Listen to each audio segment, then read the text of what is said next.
Il existe dans l'outil Dialogue simulation de la suite iSpring 9 une capacité intéressante en termes d'héritage. On va parler d'héritage, puisque ici, par exemple, dans cette première scène, j'ai un personnage qui est de couleur noire, qui est une jeune fille de couleur noire, et qui sur la deuxième scène est toujours présente, est toujours la même personne, et ensuite j'ai une redirection vers un personnage avec des lunettes dans un environnement qui est une concession automobile, et puis si je choisis la réponse 2 ou 1, je me retrouve avec ce personnage-là, et dans un environnement qui est encore totalement différent.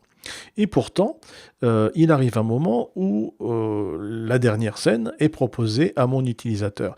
Et il peut être perturbant, finalement, d'avoir une scène qui soit préétablie et qui, finalement, soit dans un visuel qui est totalement à l'opposé du choix, des différents choix qu'il a pu faire et donc de son cheminement. Pour éviter d'être perdu, il existe une fonction dans l'outil simulation qui est la fonction d'héritage. Je vais sélectionner ici l'onglet personnage et au lieu de choisir un personnage en me disant avec un peu de chance il viendra de ce personnage-là ou avec un peu de chance de celui-ci, il y a une fonction qui est toute simple, qui suffit de sélectionner, qui s'appelle la fonction identique à la scène précédente. Donc je sélectionne identique à la scène précédente, ça veut dire que ma scène par définition au départ ne possède pas de personnage, mais elle héritera du personnage de la scène précédente, quel que soit ce personnage. Même chose pour l'arrière-plan. Il suffira de sélectionner ici identique à la scène précédente et nous allons hériter systématiquement de l'arrière-plan de la scène précédente. Alors nous allons faire une vérification. Je vais ici sélectionner cette scène-ci et je vais ajouter une réponse. Je vais faire juste OK et je vais relier cette scène vers donc celle-ci où il n'y avait aucun personnage.